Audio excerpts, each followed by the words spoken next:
All pirates, yes, they rabbi, sold out to the merchant ships. Minutes after they took I from the bottomless pit. So as chair, I thought that what I would do, in addition to remembering Walter, was also to remember Edward Dublin and Ohini Kouama, who were killed in the same period, and whom we don't very often speak about. That's the past, and I now want to come to the present, the time that we are meeting in. All these years after Walter was killed, I was looking for the speech that Laming made at Walter's funeral service, which started, "We meet in a dangerous land." I've not been able to find it. That was in 1980. And had I found the speech, I would have quoted more extensively from it. 2002, 2012, because I believe we are still meeting in a dangerous land. The situation in Guyana, as I see it from the work that I do every day, for me, makes it possible for me to say that. We're meeting at a time when, there's all kinds of conversations about the different balance in Parliament, and there are all kinds of debates taking place in Parliament about corruption and so forth. And I think that those debates have to continue, and those struggles are important. But there are thousands and thousands of people in this country who do not read the newspapers, who do not look at the television, and who are living in misery in a very dangerous land. And we very often do not remember them. And when they're brought to our attention, we respond with some kind of shock and horror, as though we live in a different country from they live. And we probably do. If those of us that read the newspapers know that for the last few weeks, we've been reading news about mothers, healthy mothers, relatively healthy mothers who have died in childbirth or whose babies have died. And the response we've had from the highest official responsible for the health of this nation is that our statistics are looking good. We're still doing well. Our maternal mortality is definitely holding strong because we don't have any more deaths this year than we had last year. Now, I don't know which country he lives in, but I live in a country where in the last week, I think 2 mothers who were in their early 20s or teenage had their babies die in the hospital. We know of mothers who have died giving birth. And we're hearing all kinds of excuses. And these are not mothers who have failed to go to clinic, who have failed to do everything they were instructed to do. So something is very, very seriously wrong with the health services in this country. And this, for me, commemorating Walter's life and Walter's work, is for me taking stock of where we are, recognizing the work that has to be done and the struggles that we do still have to fight, and the wrongs that we have to correct. You can read in the newspapers about children attacking teachers in schools. You can read about teenage boys and girls who are extremely violent in school and on the streets. And generally the response is, something is wrong with these children, we have to whip them into submission. The parents are not doing what parents are supposed to do. So what we actually continue to do, what we do every time, is to point fingers at the victims. Because quite frankly, if you have a young person who is responding with violence that cannot be restrained, and there is no mental problem in that child, then what the child is a victim of this society, is a victim of this violent place that we live in, and we have to deal with it. We have to find the reasons, we have to find the causes. Instead, what do? We enter into a national conversation about corporal punishment and how we going to whip them into submission. We're not looking at the tools that the teachers need. We're not looking at the ways in which the education system is failing the young of this country, because I teach children in secondary school, 12, 13, 14, 15-year-olds who've been going to school all the time, who've supposedly passed common entrance and been sent to secondary school, and they cannot read and write. Some of them don't know the alphabet. But we have an education system, and the statistics will show that we have more passes at common entrance and at CXC, because no child will be left behind. We need to start a national conversation about non-violence, about non-violent schools, about non-violent homes, and we need to talk about the tools that are needed to make that possible. We don't need conversations about whether we should beat the children or whether who has the right to beat the children or not. Too many headlines about children being injured in school. We are in a country, and we're talking in a country today where domestic violence and the murder of women in their homes and the safety of their homes seems to be getting to an all-time high. Again, there are a lot of material things that we should be talking about doing in terms of providing the resources that will allow women the economic freedom to leave those violent homes. Providing the counseling services necessary to address the abusers and the abused, and the children who are the product of that violent environment. Instead, what are we doing? We're about to engage on a national conversation about what to do about violence. You know, these women who have to stay in these violent situations can't afford the 98,000 or the 300,000 or the 1.4 million or how much ever for a house lot, and then to find the money to put a house on the lot, always supposing that they were allocated a lot urgently enough for it to be useful for them to get out of the violence. So we continuing with plasters, we're doing all kinds of things and basically chatting, we chit-chatting a lot, rather than doing the concrete things that are necessary. I noticed that parliamentarians and government and so are resorting to the High Court. Well, you know, poor people don't have money to go to the High Court, so this is reserved for the Parliament. National resources will be spent to fight cases in court that really and truly we should be talking about, reasoning about. So, talking about the courts again, you know, my experience of the courts is one where professionals, the people who are supposed to be upholding the standards of the law, looking at justice and so forth, instead use their position, use their power to abuse those who are vulnerable. So you have lawyers taking land and property cases and thieving people land. You have lawyers taking money from poor people because they're so frightened and nervous, when in fact they know they don't plan to do anything in those cases. So abuse is taking place at every single level in the society. This is where we're living today. And I don't really want to chit-chat about it. The point of raising all these things today for me is to try to convince all of you or some of you that we do individually and collectively, wherever we're located, find some ways to address these abuses, find some ways to address the fact that the poor, in fact, in this country, regardless of our constitutional declarations, the poor have no access to justice in this land. And this is not a situation that we want to continue. For as long as one woman is dying in childbirth, or a baby is dying when the mother goes to give birth, we cannot throw back and celebrate our improved statistics, our standstill statistics. For as long as women are being killed in their homes, we cannot talk about how many wonderful laws we've passed.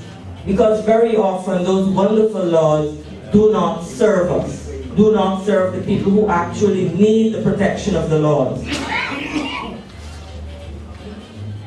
And these are not things that we're hearing our parliamentarians talk about. Ideally, I would like them to talk about the corruption, and I would also like them to recognize that corruption exists when we have the things that I've been talking about. I would like professionals who have to use the courts or who have to use the hospitals, rather than cover for their fellow professionals, doctors covering for doctors. And the doctors know that Dr. David is an abortionist. The doctors know. The public hospital doctors know that Dr. David has been doing abortions for I don't know how many years. Sometimes it goes well and sometimes it doesn't. But in spite of having a termination of pregnancy law, the women cannot go to the public hospital and get a termination for any reason. So we have the Dr. Davids out there who will do whatever damage, and for many years, the public hospital then corrects his bad work. Sometimes the women live, and sometimes, like Karen Badal, they don't. This is where we live. And it's not Karen Badal and her family's business, it is our business. Because we are all indicted when we do not stand up for the weakest and the poorest of us all. We cannot be satisfied with, getting on with our studies or getting on with our job or reading the newspaper and exclaiming, oh, how terrible, when we don't try to do something to correct it. The other recent horror in the newspaper, and we all pointed fingers, oh, what a terrible mother. It's a young woman who left her children to go to her mother. She left a baby, 6 months old, and the baby died. And the reports basically said what everybody was thinking. What a terrible, neglectful woman. She was arrested. The oldest child, 14-year-old that was left with the baby, was also arrested. They were held overnight. There was no part of this newspaper report that spoke about the woman's circumstances, about the fact that the woman has a physical disability, about the fact that the house that she lives in is a place where nobody should be living in this Georgetown. What we did was to point fingers at her, a terrible mother. There was no discussion about the fact that she would not have needed to leave that child alone if there was some provision to help her to take her children to daycare, if she had money to take them to daycare when she got to go out. And this is not the first woman that we've pointed fingers at. We don't value the work that women do. We don't recognize that it is work, and it is important work and necessary work, and the society makes no provision to assist. So, when a woman has to go out to work and she lock the children up in the house and they find the matches and they burn the house down, what a terrible woman. She should never have children. That's the response. The response is never, what do we need to do to make it possible for the woman to spend the time with the children and raise the children? And then we complain about the teenage violence and how terrible these teenagers are. Who raising them? The children are raising themselves because their parents have to go out and work. And there is no provision in this society for the safety of these children, for the upbringing of these children, when they have mothers who work in 12-hour shifts. So they're never at home when the children are away. And coming now finally to the big debate in the Parliament about, and the celebration as well. There's celebration and there's debate. The debate is about the corruption. The celebration is about how many companies are coming in to invest. The investment is wonderful. Yeah, people coming looking for manganese, some looking for oil, some looking for gold, some looking for diamonds, some looking for platinum, all kind of things they're looking for. And the little I've read about this tells me that all these things they're looking for, it don't grow, it don't grow overnight. So when they pull it out, it's done. The investment is in extractive industries, wasting resources. So when the company in the Northwest has extracted the manganese and left a desert, if we count up how much money we have while we getting from them while they're producing manganese, and work out what is left, because when they finish the manganese we got nothing left there. But we celebrating that. We're not thinking about the damage that we're doing with these extractive industries while we celebrate and look for more. Y'all want to come and dig up the ground some more? Come dig. The forest investments and so forth, yes. We are going to control it, but they're cutting the forest, they're cutting the trees. And then we're going to go to Rio to make our representations, Rio plus 20. We're going to talk about the green economy, and Guyana is leading the world in this green economy. And my understanding is that I've not been following it too closely. But the whole point of the green economy is that it's supposed to be about poverty alleviation and sustainable development. Some people want to leave out the poverty alleviation part and just talk about sustainable development. I'm not sure how we talk about sustainable development when what we're talking about is using up whatever manganese and gold and tin and whatever else we could dig out of the ground. Not sure how sustainable that is. But I'll just close here by saying, in addition to everything else, the consideration that we need to understand when we're talking about green economy or about LCDS and about one laptop and so forth in a place where a lot of people don't have electricity or can't afford to pay for it. I would have moved up to Linden, but now Linden will have to pay same as I pay in town. So that's not an option. A green economy is one that results in improved human well-being and social equity. Strike one, we don't have it. While significantly reducing environmental risks and ecological scarcities. Well, finally, from 2005, when I'm aware of the noises being made about plastics and styrofoam, I see that there is finally going to be consideration about controlling the importation of styrofoam. Growth in a green economy is driven by investments that reduce pressures on the environment and the services it provides us, while enhancing energy and resource efficiency. We need sustainable development to achieve prosperity for many instead of misery for all. That's quoting from a chap who is the EU Environment Coordinator. I believe that we have a responsibility, those of us that want to remember Walter and want to honor the work that he did while he walked this land. And those of us who don't want to try to box him into being a sportsman or a historian or an academic or an activist, but who relate to him as a complete human being with many shortcomings, as we all have.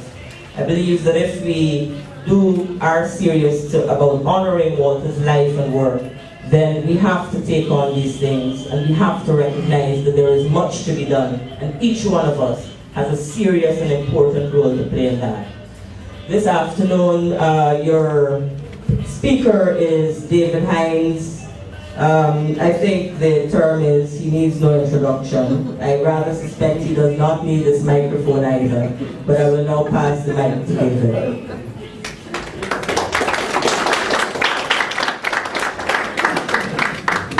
Thank you, Karen, and I think Karen has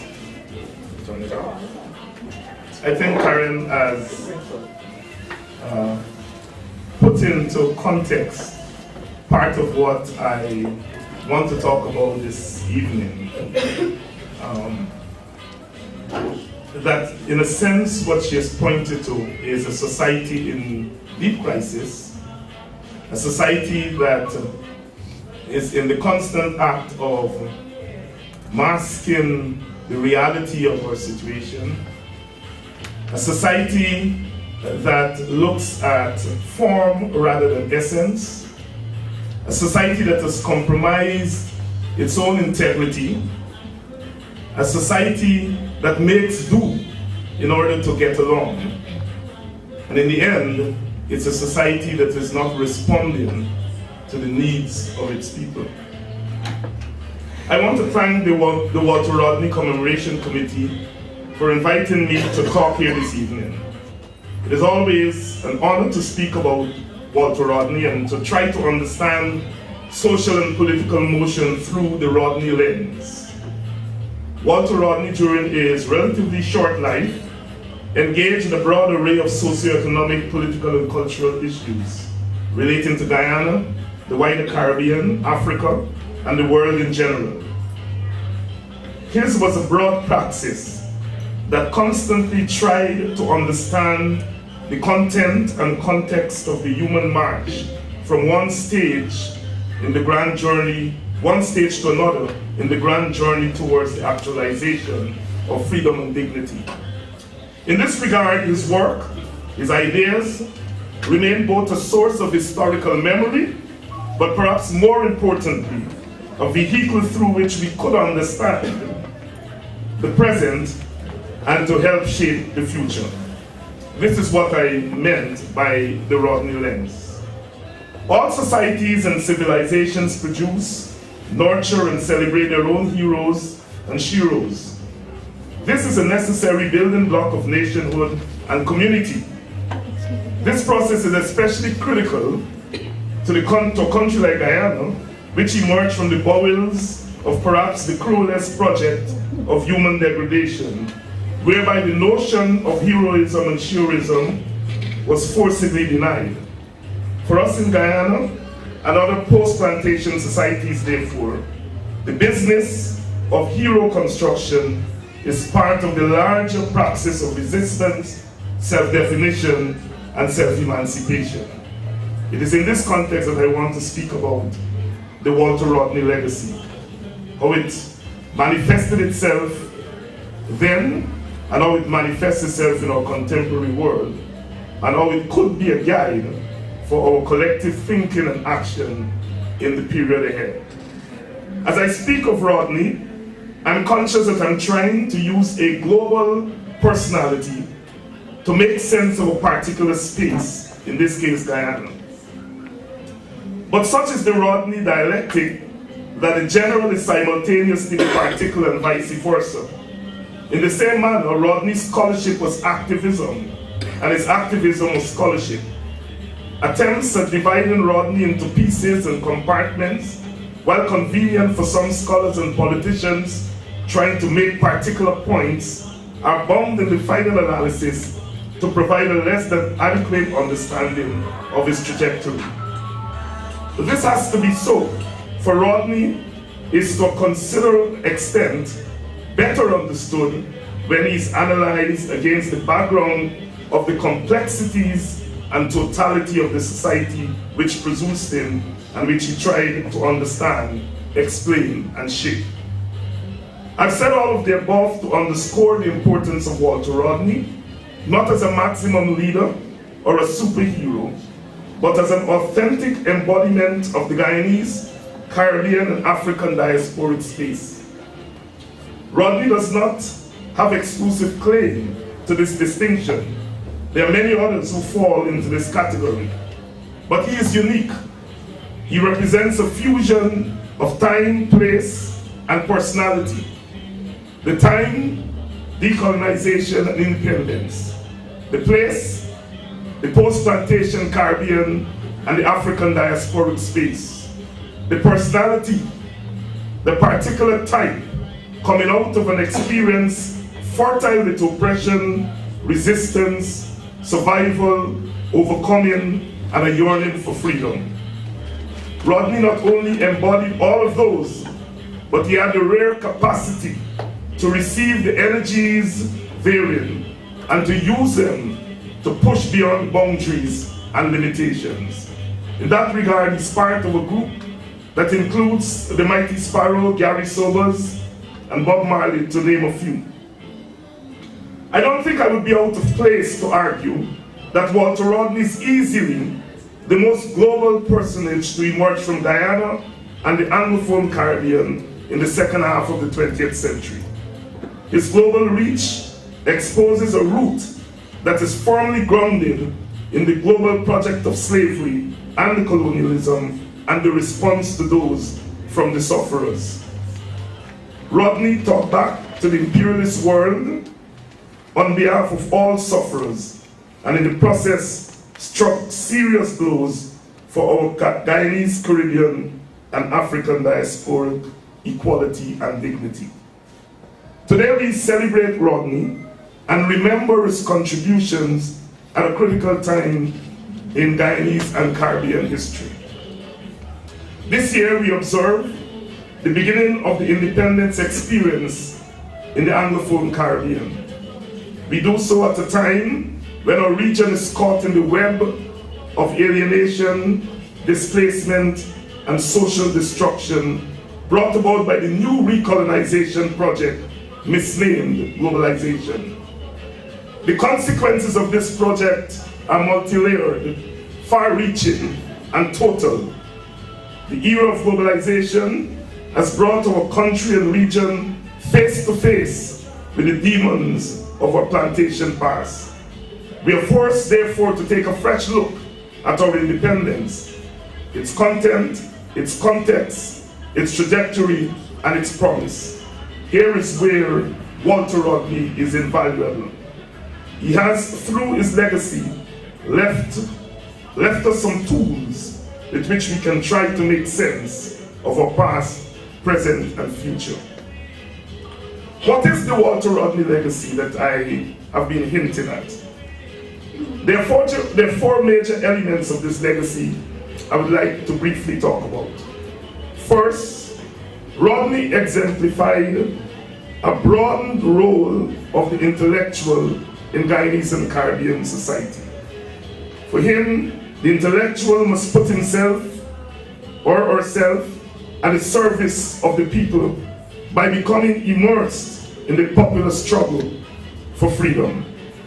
The premise of this was the fact that it was the struggles and sacrifices of the working people that make it possible for the intellectual to attend university and to hone his or her skills. This element of the Rodney legacy is particularly relevant as our society grapples with the tension between individual aspirations and achievement and responsibility to community and nation. For Rodney, there was no tension. His was an harmonization of individual endeavor and collective advance. A second aspect of the Rodney legacy was an instinctive embrace of the concrete. Rodney saw no place for dogmatism in his political praxis. This allowed him to construct a broad praxis which he used not to confine and limit his ability to understand social motion, but to help him to navigate the diversity and chaos that are very much part of our historical tapestry. This aspect of his praxis helped him to distinguish between the tree and the forest, even as he articulated the relationship between the two. Rodney, therefore, would not be stuck in time and place, as some are desperately trying to do to him today. Rodney would, for example, point out the continuity from the 1970s to the 2000s, but would alter his analysis to take into consideration the inevitable changes over time. A third aspect of the Rodney legacy that is applicable to our discourse today is his vision for the wholeness of our multi-ethnic society. His approach to ethnic problems which have plagued Guyana was threefold. First, he adopted the approach of confronting the problem as a real living phenomenon. He did not see ethno-racialism as a fiction of people's imagination, but he saw it as an unfortunate but real outcome of our history. Second, he made a distinction between ethno-racialism as identity and ethno-racialism as domination, insubordination, and authorization. Third, he saw the overcoming of ethno-racial polarization as rooted in the notion of inclusion rather than exclusion. But he advocated an inclusion that was premised on equality and mutual respect, or what he referred to as jointness. Such inclusion was multifaceted: ethno-racial inclusion, class inclusion, and generational inclusion. While he did not speak much on gender inclusion, there's nothing in his praxis that said that he silenced it. A fourth aspect of Rodney's legacy was the inclusion of resistance as a necessary aspect of nationhood. The right to resist for Rodney was central to the realization of freedom. In that regard, he saw the independent actions of the masses of people as critical to the process of democratization and freedom. It is within this context that his notion of self-activity and self-emancipation was located. For Rodney, protest and resistance were not meant as tools of destruction and domination, but as sites of self-activity of the people. In the process of resisting, for Rodney, the people were creating and recreating their own identities and carving out their own spaces of liberation. Our theme for today's lecture, the Walter Rodney legacy and the task for racial and political unity, allows us to explore all four of those aspects that I referred to. Particularly on the third, his legacy as it relates to political and racial unity. I want to do this from two angles. First, I will look at our experience of race from the period of decolonization, with particular emphasis on Rodney's role as political actor. And second, I will use the Rodney lens to try to understand our most recent election held on November 28, 2011. The story of the rise and fall of the nationalist movement in Guyana in the late 1940s and the early 1950s is well documented, and so I will not detain you with it this afternoon. But suffice to say that one of the constants since 1955 has been the manner in which the ethno-racial polarization has worsened with every general election. This development has had a negative effect on the process of nationhood. In fact, I would argue that our independence experience has been stultified and perhaps torpedoed by this polarization. But it has also had a debilitating effect on our ability to imagine another world, even when we concede that such a world is necessary. There have been two refrains in this regard. The first refrain has been that the racial problem is so embedded in our socio-political psyche that there is really no way out. The second refrain is that racial polarization and racism are myths. It is the handiwork of politicians who construct and exploit it for political gain. While both of these refrains contain more than a kernel of truth, they have proven to be insufficient in capturing our reality. While ethnic solidarity has been a constant, there has been another constant: ethnic rebellion, whereby members of the respective ethnic groups have found ways to rebel against their ethnic enclaves and in the process create spaces for cross-ethnic and national possibilities. I define ethnic rebellion as a development whereby a section of an ethnic group rebels against its own party. This rebellion may be caused by the following factors: the perception that the party is not racially militant enough, the feeling by the group that the party leaders' public behavior is an embarrassment to the group, dissatisfaction over the treatment of popular leaders of the party, the perception that the party has moved away from the ideals of the founder leaders, the feeling that the party is too ethnically triumphalist, and the sense that party leaders have become too elitist. This rebellion can take three forms: voting for another party of the same ethnic group, voting for a party of another ethnic group, voting for a party perceived as multi-ethnic, or staying away from the polls. Ethnic rebellion is more likely to occur when the party of the group is in opposition, particularly if that party is out of power for a long time. When the party is in power, there is more of an incentive for the followers to defend and tolerate the party's defects. What makes the Guyana case quite interesting is that we have had rebellions taking place while parties are in power. As an aside, we see the same development in Trinidad and Tobago, where the last election sections of the Afro-Trinidadian electorate voted for the Indian-dominated People's Partnership instead of the African PNM.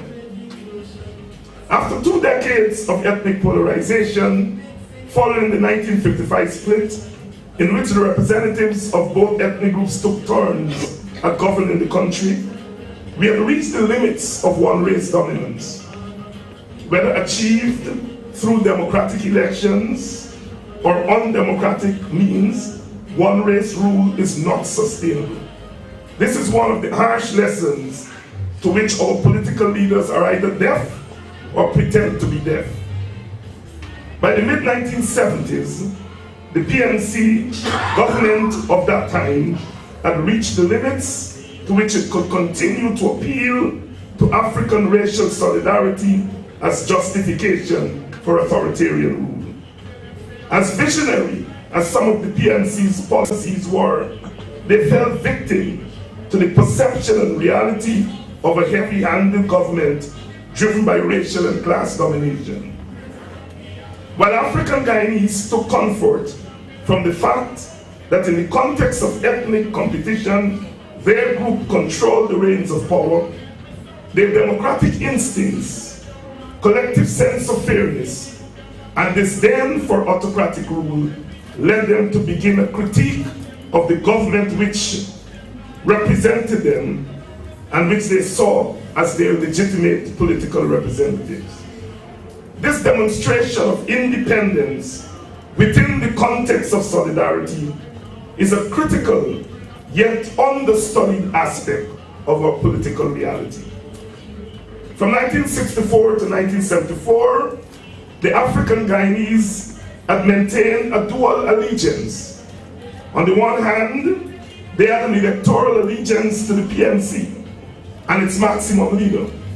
They looked to the PNC as a political defense against the perception of Indian hegemony and domination. On the other hand, they had a cultural allegiance to the African Society for Cultural Relations with Independent Africa, ASCRIM, which they saw as a source of racial pride and dignity. But because ASCRIM was not an apolitical cultural organization, it meant that there was in fact a dual political trajectory in the African Guyanese community. This allowed, I argue, for the cultivation of the model of simultaneous independence and solidarity. On the Indian Guyanese side, the PPP also had reached the limit to which it could convince its constituency that it could on its own guarantee their security. Its continued appeal to racial solidarity and one race rule ran counter to its constant call for racial unity. Further, its ambiguity in relationship to the regime of the day betrayed its own confusion about its commitment to democratic rule. This convergence of factors led to a degree of looking outwards from the Indian Guyanese community. It's in this context that Walter Rodney, I argue, entered the Guyanese fray. By the time Rodney arrived in Guyana, African and Indian Guyanese had begun to take small steps in expressing their collective rebellions. There were some joint efforts, such as the Land for the Landless campaign of 1973. But it would be Rodney whose presence and activism would transform those baby steps into big leaps of unity in action. What Rodney was able to do was to fuse the ethnic rebellions in one place and one movement. What was remarkable was that the symbol, Rodney, of this fusion was an African Guyanese who was steeped in the ideology of black nationalism. In Trinidad, the Indian community had been skeptical, if not dismissive, of the black nationalists who had led the February Revolution of 1970. But here in Guyana, the black nationalist Rodney did not have the same effect on the Indian community. That he was able to achieve this feat is testimony to his rare political personage, which I've talked about above. The return of free and fair elections in 1992, combined with the retreat from the Rodney legacy, particularly by the PPP, facilitated a return to ethnic polarization and conflict. Democracy became the mask for ethnic marginalization, retaliation, and domination, while protest became the mask for ethnic counter-retaliation. But just as the regime of the 1970s reached the limit to which it could justify authoritarian governance, even to its own constituency, the present regime suffered the same fate.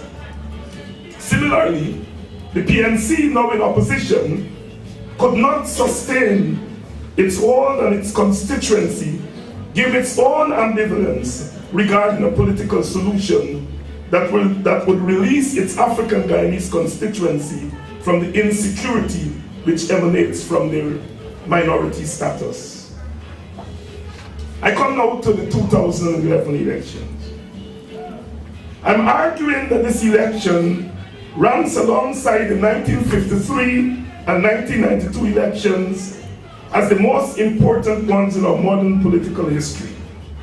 The 1953 poll signaled the beginning of the end of colonial rule. The 1992 poll brought to an end the first chapter in our post-colonial political experience. The 2011 election, as far as I'm concerned, became the site for the respective ethnic rebellions, which would usher in a divided government that in effect opens up new possibilities for a national solution. To understand the 2011 election, one has to go back to the previous election in 2006, when the African Guyanese community mounted an electoral rebellion against their own party, which reduced the latter to its lowest ever share of the national vote. A section of the community migrated to the newly formed AFC, while others simply opted out of the process.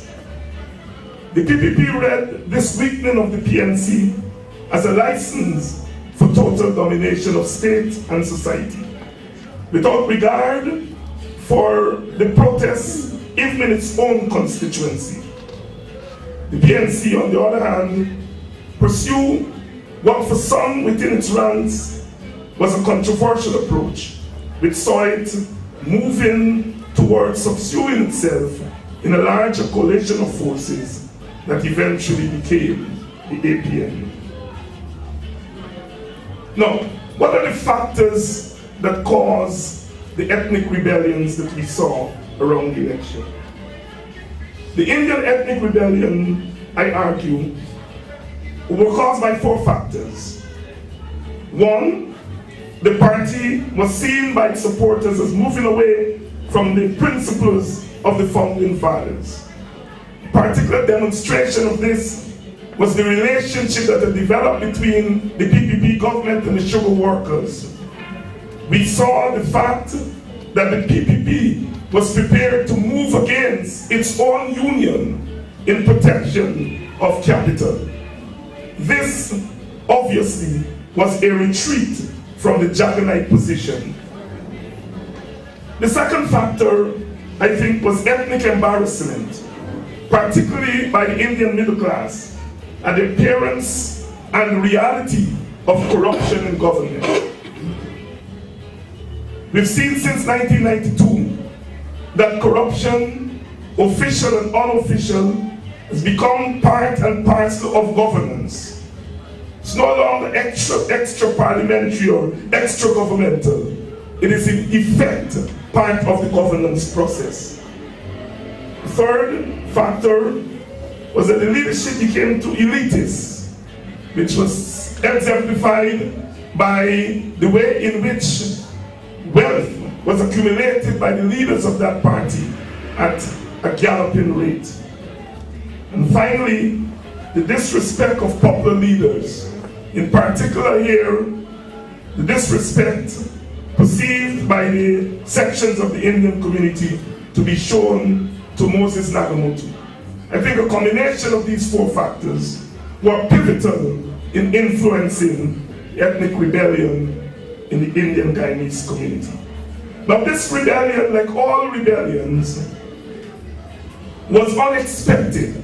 Because as I said before, we've moved into an analysis of politics in Guyana, which sees the politics as standing still, and which sees society as not moving forward. And so therefore we were caught unaware, when the Indian sections of the Indian Guyanese community moved away from the PPP. I think the PPP itself was surprised.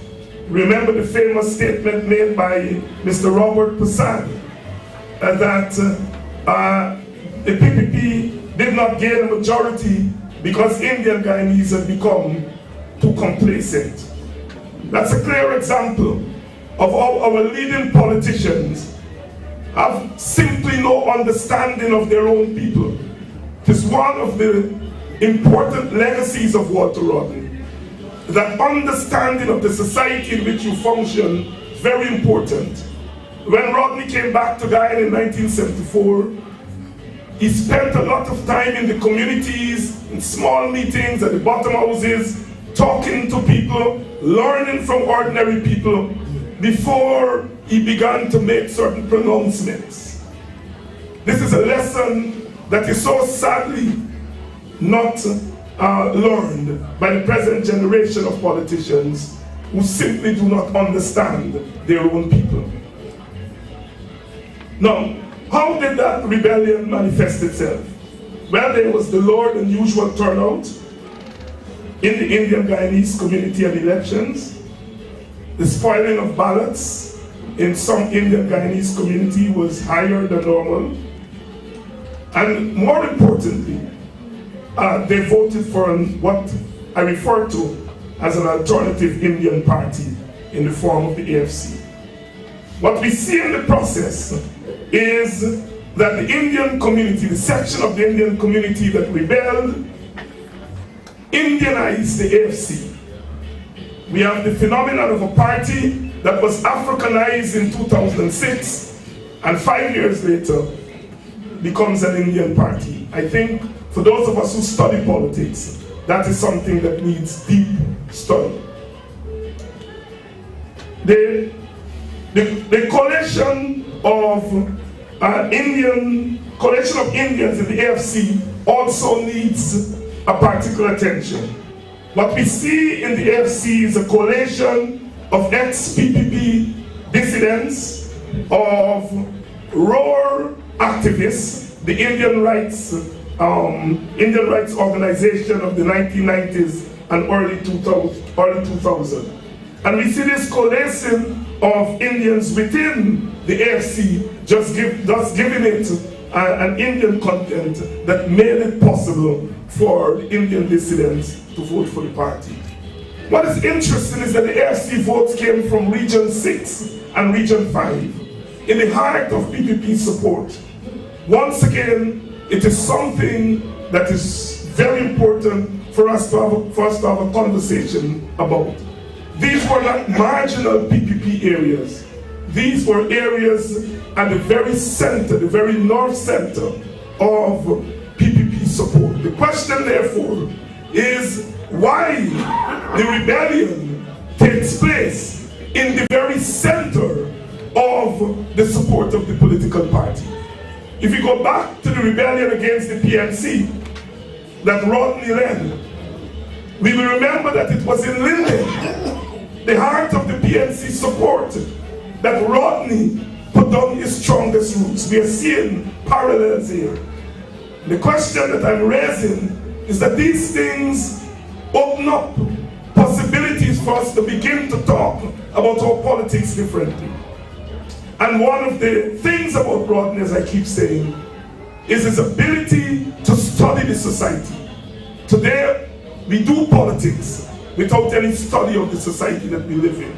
None of the political parties have constant political education. They're developing cadres who do not understand their own communities, who do not understand Guyanese political history. There are people who I listen to from the PNC who cannot even speak about Burnham. He's a stranger to them. And this is the kind of society that we live in and the kind of politics that emanate from the society. Hence, the rank disrespect for the people that we see here in Guyana. Moses Nagamuntu became the symbol of that Indian rebellion. I want to say something about Nagamuntu. The days of the 1970s, when Walter Rodney was on the streets and trying to bring sanity, trying to fuse the two rebellions together for democratization, and the PPP, which today talks about being in the vanguard of the return for democracy, was usually invited to come onto the streets. And all of them refused. Moses Nagamuntu was the only PPP leader that would venture into those hostile streets in the 1970s during the Rodney period. It is no accident and surprise, therefore, that he would turn out to be the embodiment of this Indian ethnic rebellion that we saw at the 2011 election. I started to talk about the African rebellion at the 2006 election, and that the PNC took the very important decision to become part of a larger unit. And what this meant was that the African Guyanese community was offered an alternative vision for the future. The African Guyanese community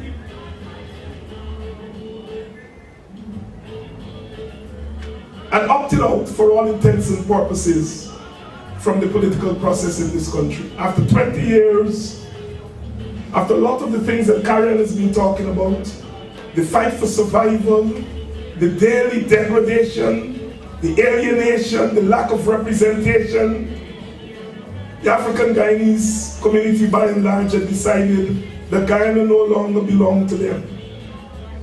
They were here in spirit, they were here in their physical self, but they were not participating. In a sense, African Guyanese had acknowledged their restricted citizenship in Guyana.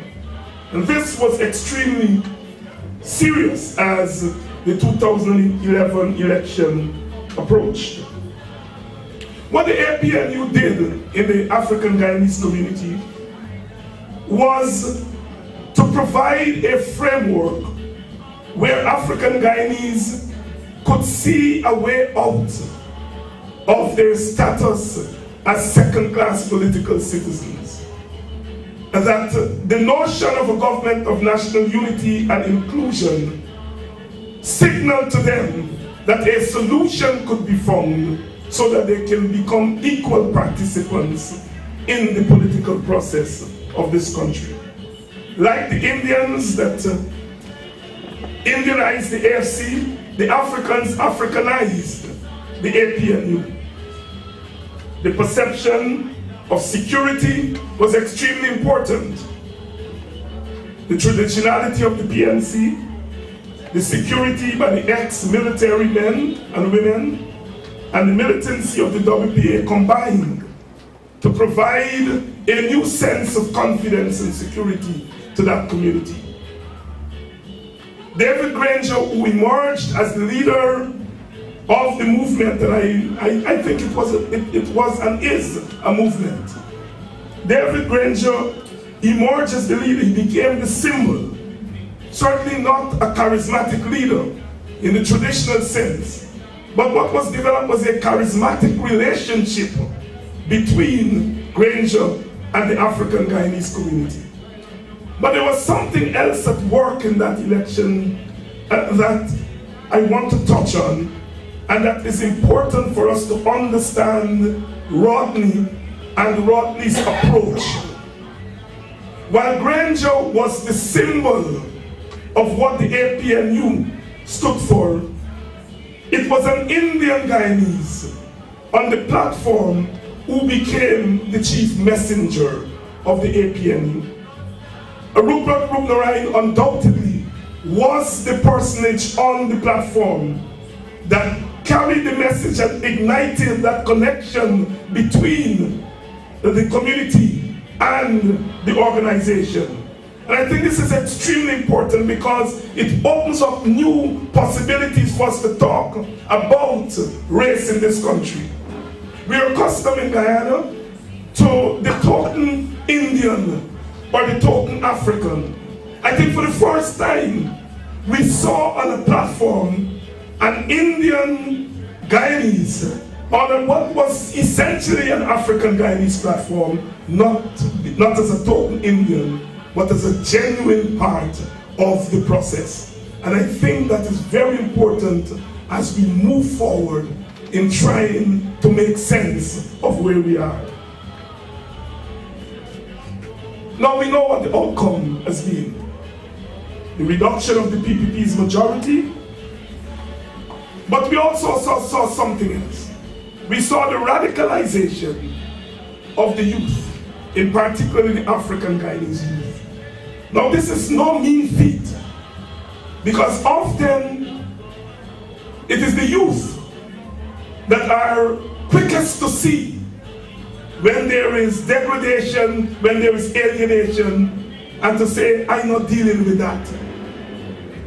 And the fact that the APNU was able to inspire those young people who came out and took charge of the process and radicalize the others and pushed and give energy to the process, I think was very revealing and telling and very important as we ponder the future. For African Guyanese, it was a reclamation of political space, as I mentioned before, and for Indian Guyanese, it was a manifestation of a movement that I think is not going to be a flash in the pan movement, but one that would continue over a period of time. Now, what are we seeing? If you look across the Caribbean, from the time of independence to the present, we have looked at our politics as being stagnant. But if we observe very closely, the era of the maximum leader, the era of the charismatic leader is gone. They're all dead. They're no longer around. The leader who owned the party, who controlled the party, who told the party when to run, when to jump, that era is gone. Charismatic leaders are gone. There was some transition. In the case of Guyana, we had someone like Hoyt as a transition from the old charismatic leader, Manning in Trinidad.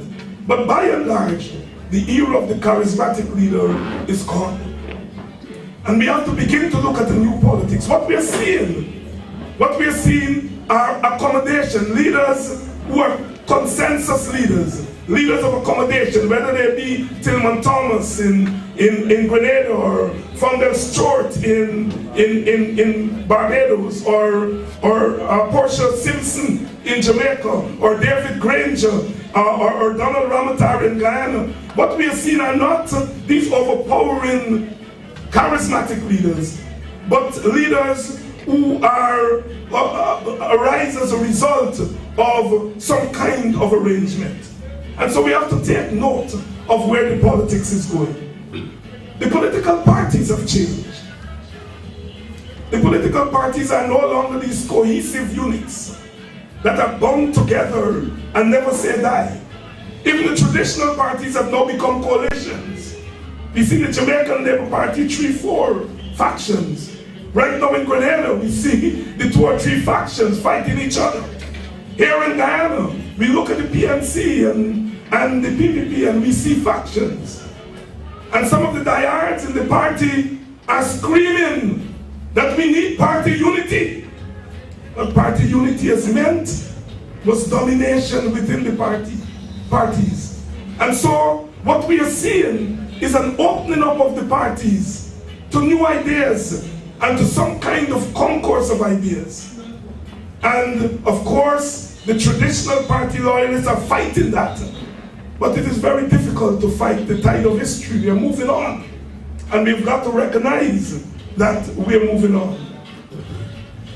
Now, what does the last election tell us? One of the things we should take note of is that for the first time in our post-colonial history, we fought an election where issues were discussed as issues. We talked about the government of national unity. We talked about corruption. We talked about old age pension. We talked about education. We talked about the economy. We talked about these things not as appendages, but they were central to the platform. Now they were done within the racial enclave. The way the APNU talked about security is not the same way the PPP talked about security. And it must be so. Because for the African Guyanese, security and police brutality, security is about police brutality. For the Indian Guyanese, security is about bandits invading their homes and their spaces. And so the different communities engage these issues differently. But what we saw in the election was an engaging of the issues. And so therefore, I think we not only talk race, but I think we're beginning to talk race a little bit different. Now I don't know whether that is good, better, or worse. I'm just trying to make sense of what we're in the presence of. I'm arguing that we should not dismiss the last election as just another election. I think what it has done is it has opened up space and possibilities for us. It has once again thrown open to our politicians an opportunity for them to begin to imagine what another Guyana could look like. Some of us are perhaps somewhat disappointed that there's not been a lot of movement on the part of particularly the opposition since the election. But I do not want to spend time discussing that because I think it's too early. 6 months is too early to make a definitive assessment of whether the joint opposition has delivered or not delivered. What I can say is that when the masses of people act in the way they acted. They're sending a signal and they're making clear that they understand their own destiny. And here is where Walter Rodney is important. The government of national unity is a Rodneyite idea. Rodney, from the time he set foot in Guyana, argued that the country cannot advance without national unity. What is little known is that while he was in Jamaica as a black nationalist, when the traditional black powerists define black nationalism in African cultural terms, Rodney argued that black power in the Caribbean must include East Indians. He was very, very clear about that. And so therefore, his was always the politics of inclusion. And so we saw at the last election the praxis of Rodney at work. The praxis of Rodney at work. And so it is up to the political forces to move on some of these signals that have been sent. What are the choices before them? The APNU, they have to try to balance the radical impulse that they ignited and the need to appear as good citizens. They have to decide whether to be confrontational or whether to cooperate. They have to decide whether to help the PPP govern or to go for a political solution. These are very difficult tasks. And I want to say something about the APNU operation, because often we have simplistic explanations of these things. A coalition is not an easy thing.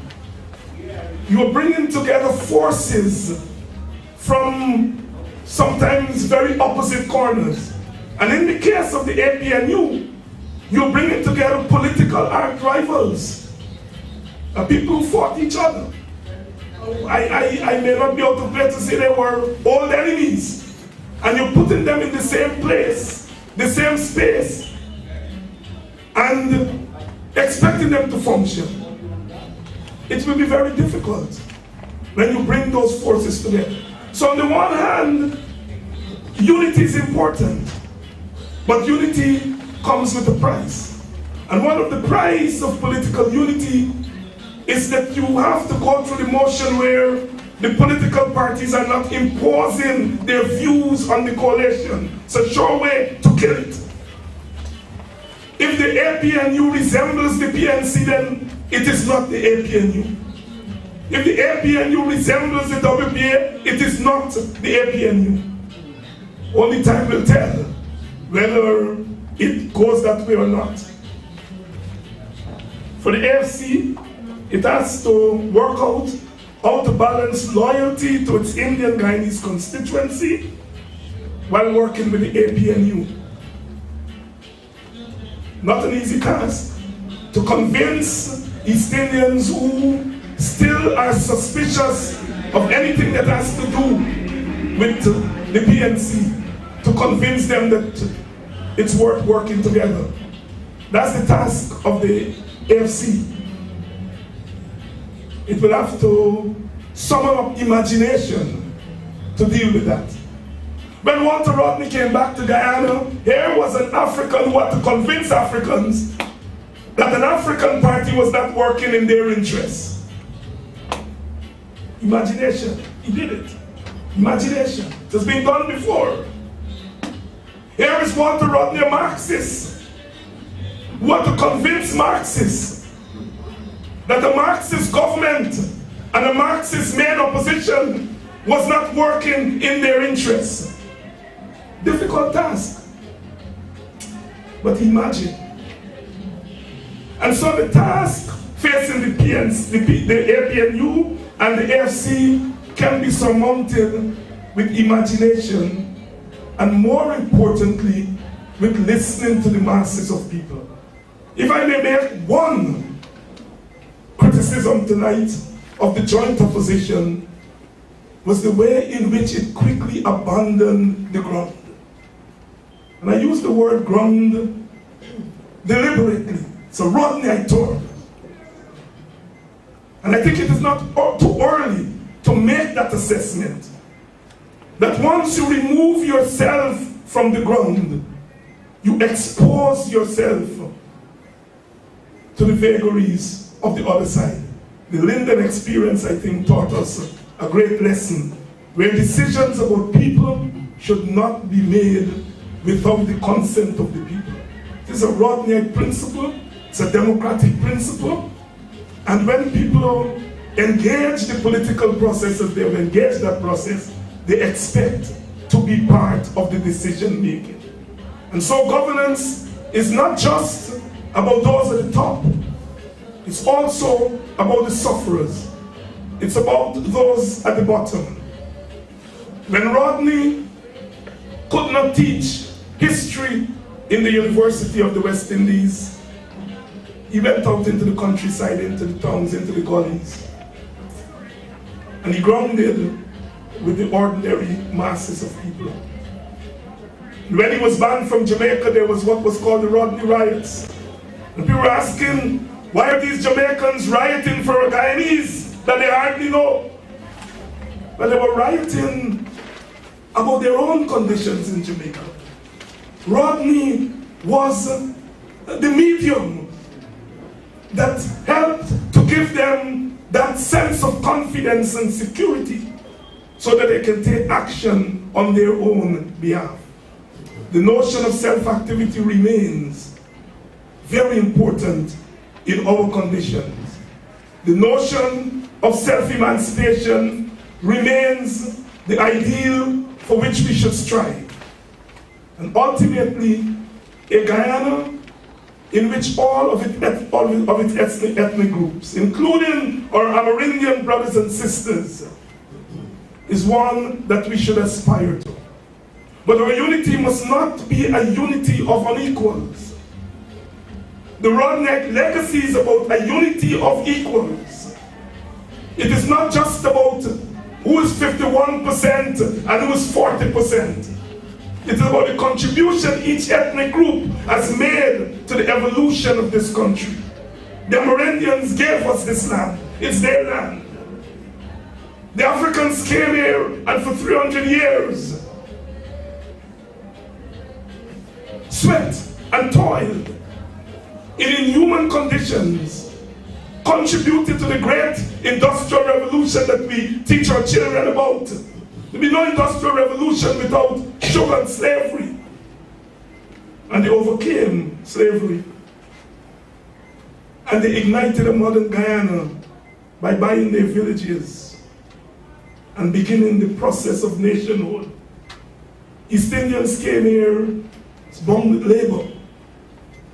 Conditions were hardly better than the conditions of the Africans. Theirs was a facade of freedom or limited freedom.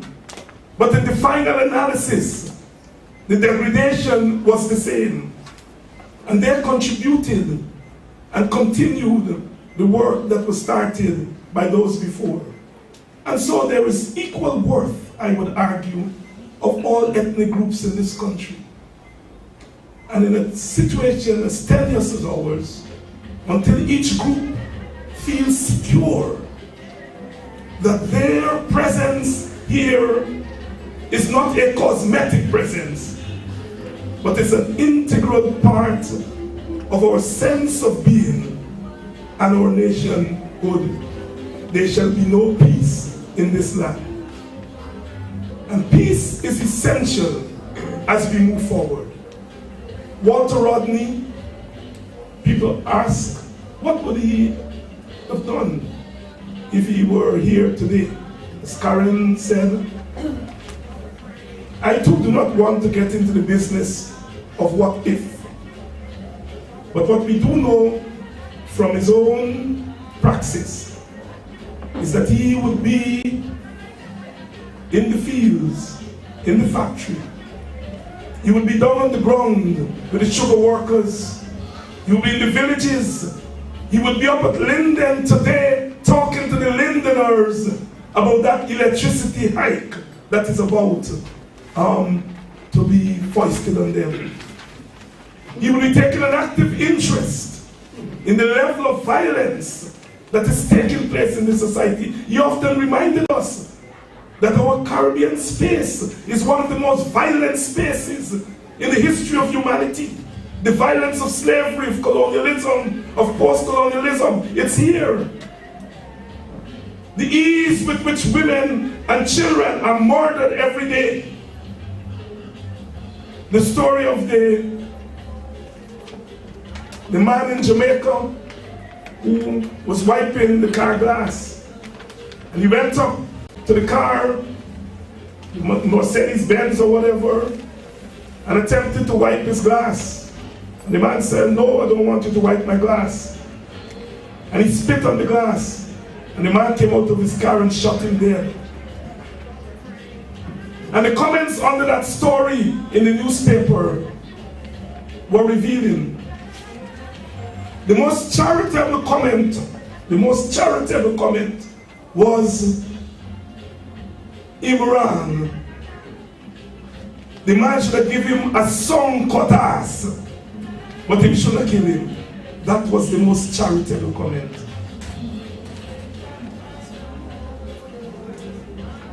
When we talk about the women who are murdered every day, you hear what they were cheated.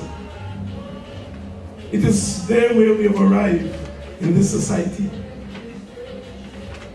And so we have to summon the energies, we have to summon the kind of imagination so that we can begin to put a dent on those things. Politics must not just be about government, must not just be about political parties, but it must be about real people. Thank you.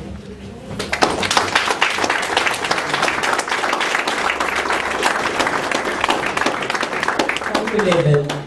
I just want to, a lot of people talk about the courage of Walter Rodney and the courage of people who were visible and struggling in those days.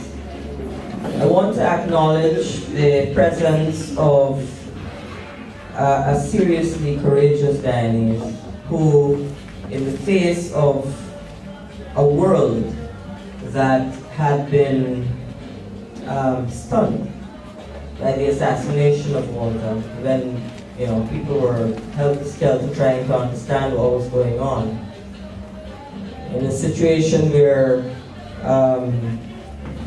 there was major denial by officialdom that this man, Gregory Smith, existed and worked in the army. She actually came forward when it was dangerous, physically dangerous, to say, "I know this man." I'd like to acknowledge the presence of Pamela Bihari, who has been very honored.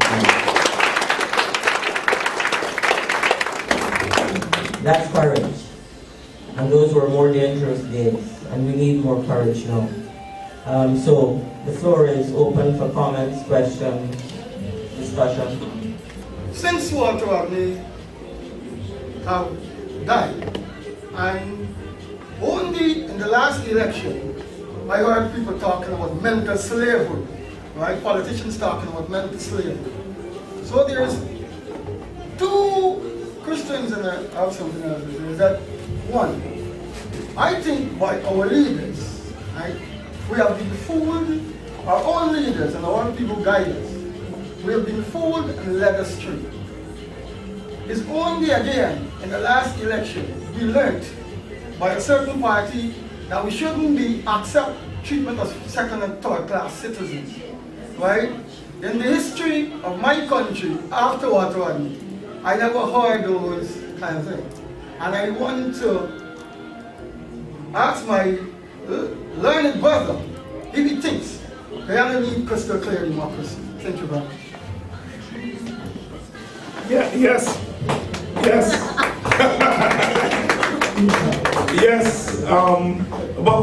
but you're correct. There is a way in which the discourse over the years is not taken fully on board the ideas that emanate from among us. One of the weaknesses of Guyana and the Caribbean is that we have not utilized enough the indigenous ideas and thoughts that come out of our own people.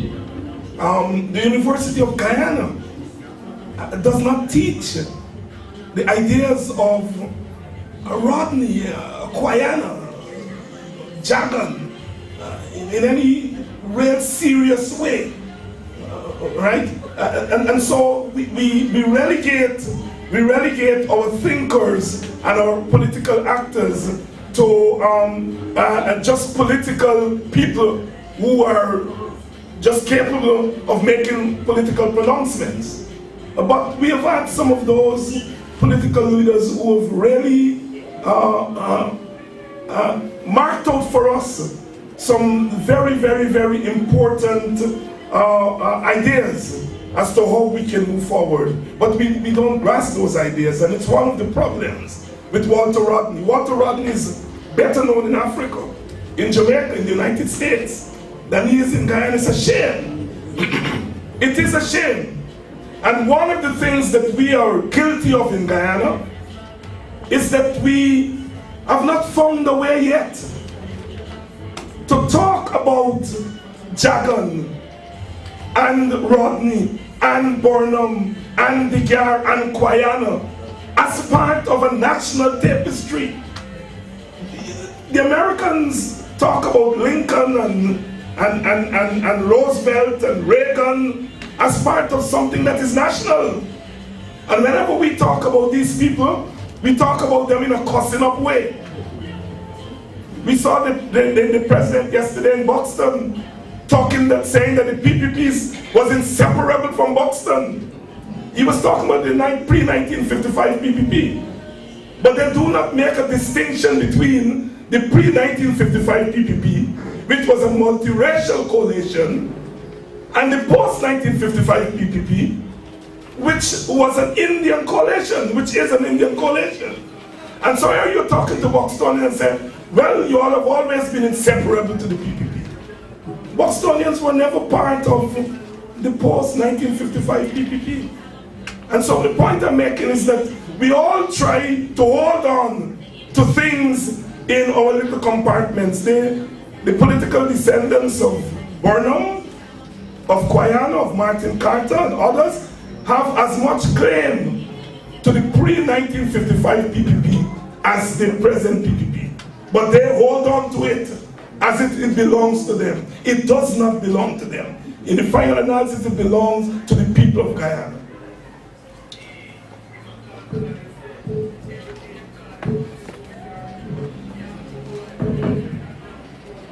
Floor is open, please.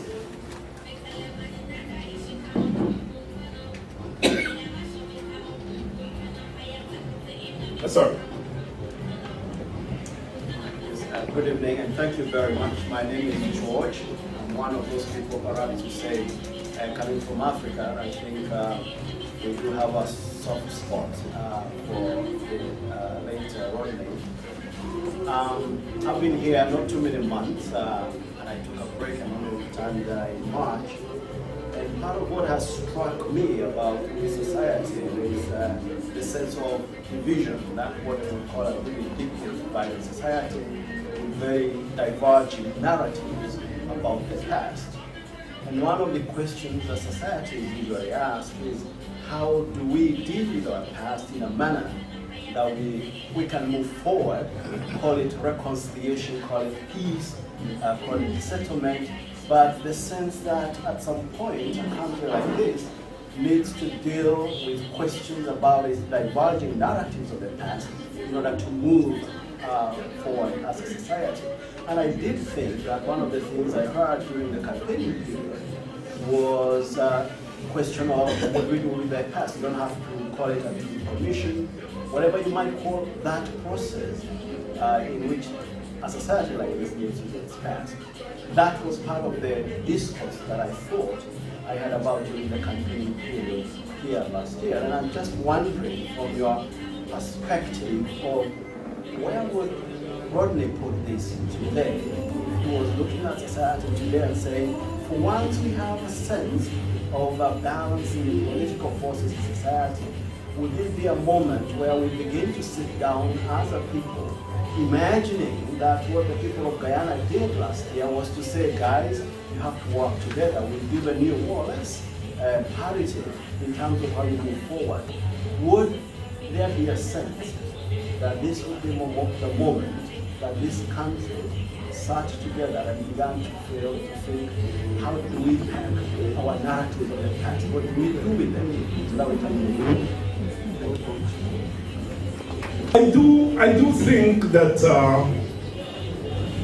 Rodney would be keen to recognize this moment. You've touched on something that I feel very strongly about. I think that what happened last year, it was more than just an election. It was more than just an election. It was, as I said, it was a rebellion, but it was a rebellion in the best revolutionary tradition. And the keen revolutionary would spot the moment and run with it. Will spot the moment and try to seize it. You see, people go about their business, trying to raise their families, put food on the table, and don't engage in active politics every day. But they're constantly developing their own instincts.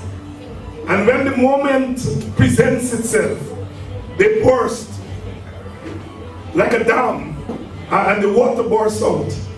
And it is the keen political activists who will spot that and try to turn that moment into an opening for change.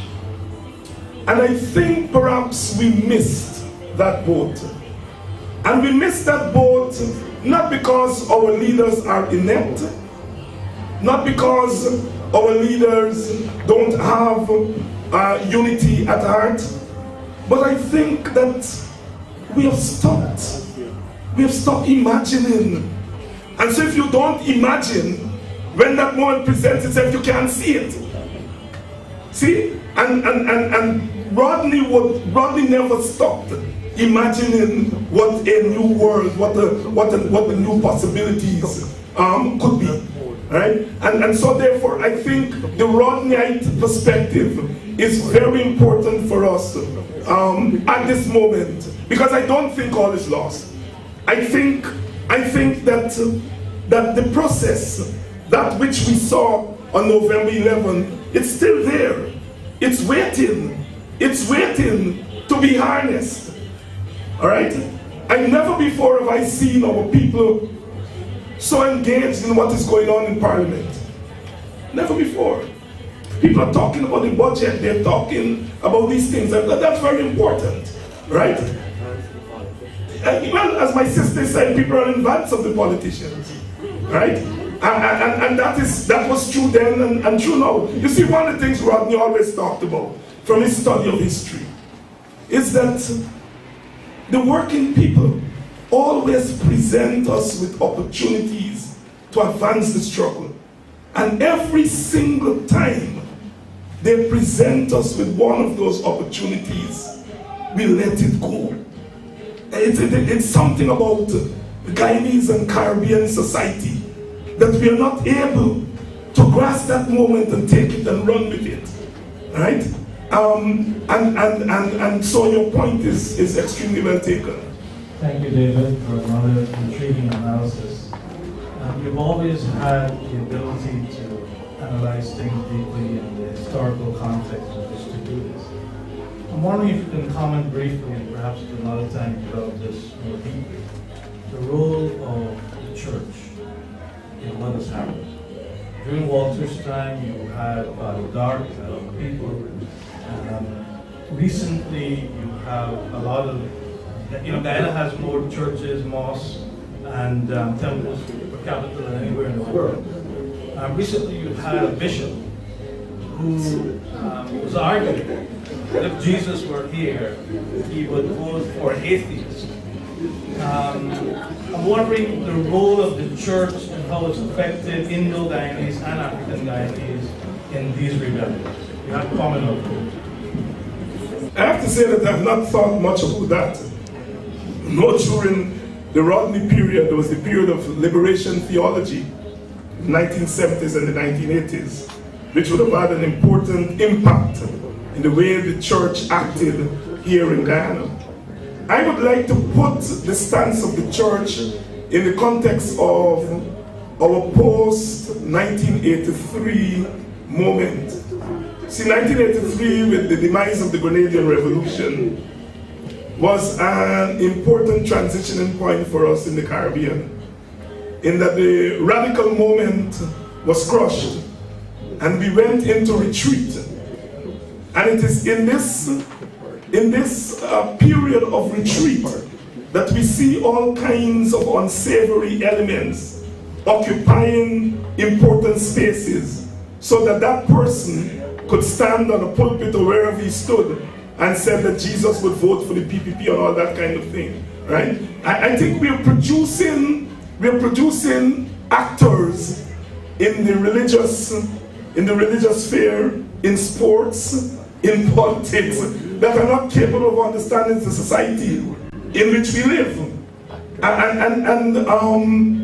And so I think in circumstances like that, you have these voices like Bishop Edghill, which then play a very negative role.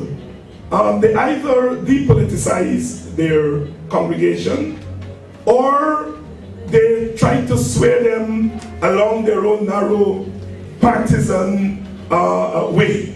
And I think it has had a negative effect on the political process. But the truth of the matter is that people join the church today more than they join anything, and that's a reality. And so therefore we cannot ignore your question about the role of the church in the process. But it is no secret that the Catholic Church, for example, is not as militant as it used to be. The Anglican Church is not as militant as it used to be. Now, there are pockets of militancy I observe in some sections of the religious community.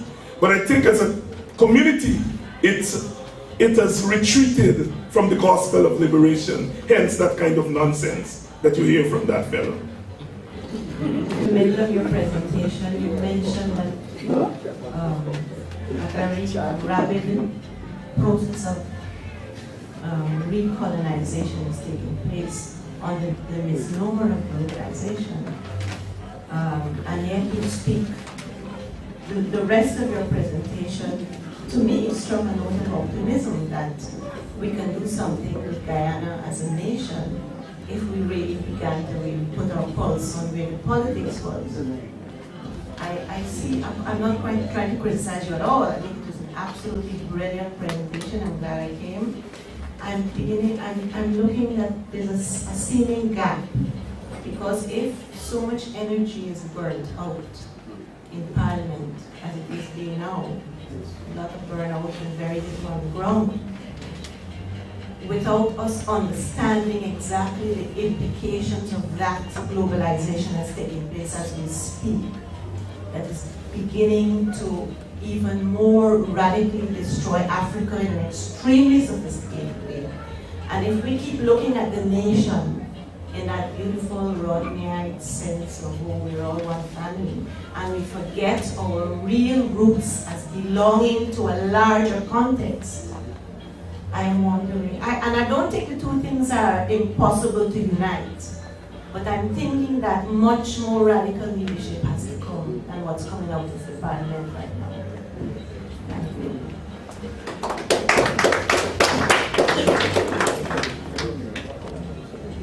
I agree with you. I come from a radical tradition, and so therefore would have no difficulty in advocating for a more radical leadership. But I would say, it's a chicken and egg. Radical leadership has to come out of a radical environment. And what I like about the 2011 election was that it did radicalize a section of the young people. And I thought that should have been sustained. But because it was the beginning of a process, that the society itself needs to be radicalized. And I think that if the society is radicalized, then it will throw up its own radical leaders that will either displace those who are in parliament that are not radical, or have a simultaneous, a parallel movement on the streets. I don't think we should give up the parliamentary space. I think it's a very important space. My own preference is to turn the parliament into a house of revolution, right? I remember from between 1985 and 1990, A.U.C. Guyana was the lone WPA representative in Parliament, and he said when he got there, I'm going to plant the banner of Rodney in this Parliament, and he did. One man, right? So I think it's possible to have more of a radical a radical demonstration on the part of our politicians. But we have to understand the limitations of what they're dealing with. All right? In the sense that what you have is this rampant government that does not and will not accept the fact that it does not have the majority. But it is that rampant government is part of the globalization. Yes, yeah. Right. And so part of what you have to do is to stop them. And I think that's what they're in the process of doing in Parliament, to put some brakes on them. All right? But I have to say that having put the brakes on them, you've got to move forward. And I am not making a judgment. 6 months is too early to make a definitive judgment. But your point about globalization is well taken, in the sense that globalization is nothing new to us. Professor Nettleford used to say, it's a new name for an old obscenity. Right? And he was quite correct. Slavery was about globalization. Indentureship and colonialism was about globalization. We have always been globalized. And so therefore, you are right. Our response to our condition has to be a response that takes into consideration the globalized world. One of the things that gets me mad about Guyana is that we have to spend our time arguing about cutting money from NCN and whether this and that, when the world is closing in on us. What David Rodney said, we live in a world that don't need islands no more. And instead of us having the space to deal with that, we have to deal with some of these mundane things. We don't have to. Well, we have to. If we don't, we are not going to. Well, with all due respect, I agree. You know what I mean? I respect your position. But I do think that we have to deal with the reality of what there is here. I may not agree with the method that we used to deal with them, but I think that we have to confront some of them. But, in your interaction with Rodney, did he spell out in detail any program as an intervention for this racial interface, this racial interface between the two polarized groups, beginning from kindergarten right up for a definitive understanding beyond? Did he? I know he was working in communities, but those were with adults. Did he come up with a program from kindergarten right up? Because it never happened in Guyana. But he wrote. We talk about it in our kitchens and our homes and what have you, but in the school system. Well, he wrote 2 children books. Latch Me Out of India and Kofi Bado Out of Africa. And he was supposed to have done a series that spoke about the experience of ethnic group, and it was meant for children. And your point is very important, because those 2 books are there. They're not used in our schools. We have a party that they're celebrating Rodney this week at Red House and holding seminars about the place, but are yet to use those books in our schools. Rodney's works are there. How Europe and the developed Africa, a brilliant history of the Guyanese working people. You can't find it anywhere. Essential reading for an understanding of Guyanese history, but particularly what Rodney tried to do in that is to argue that our history has not only been a history of parting, but a history of meeting. And those books and those works are there and available, but you can't find them. They're not used in the schools, in the university, and we still live in a system that is run by the government. There's very little space for civil society to act in a way to influence formal institutions in the country? Sure. It's related to the current configuration of government. In your discourse, you refer to what the APN would have to do to strengthen the position, and also what the AFC would have to do to maintain or strengthen their position. But you didn't refer to the PPP and what they might possibly do to strengthen their position leading into the next election.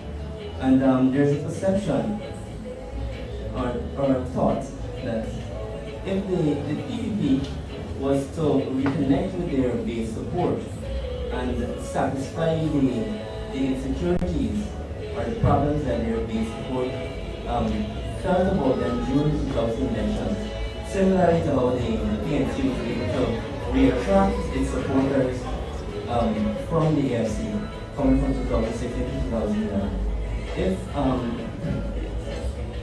the PPP is able to, in a similar fashion, reattract their supporters from the AFC, we'll be back in square one. So I want your opinion, that perception. And secondly, there's an idea on that Guyanese politics outside of the race problem.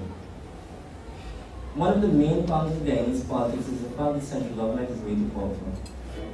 And I wanted to shed some light on what would have been that Rodney perspective on the diffusion and decentralization of power as a possible solution to the political problems that we face, because obviously central government is a way to attractive a price to eliminate the race element.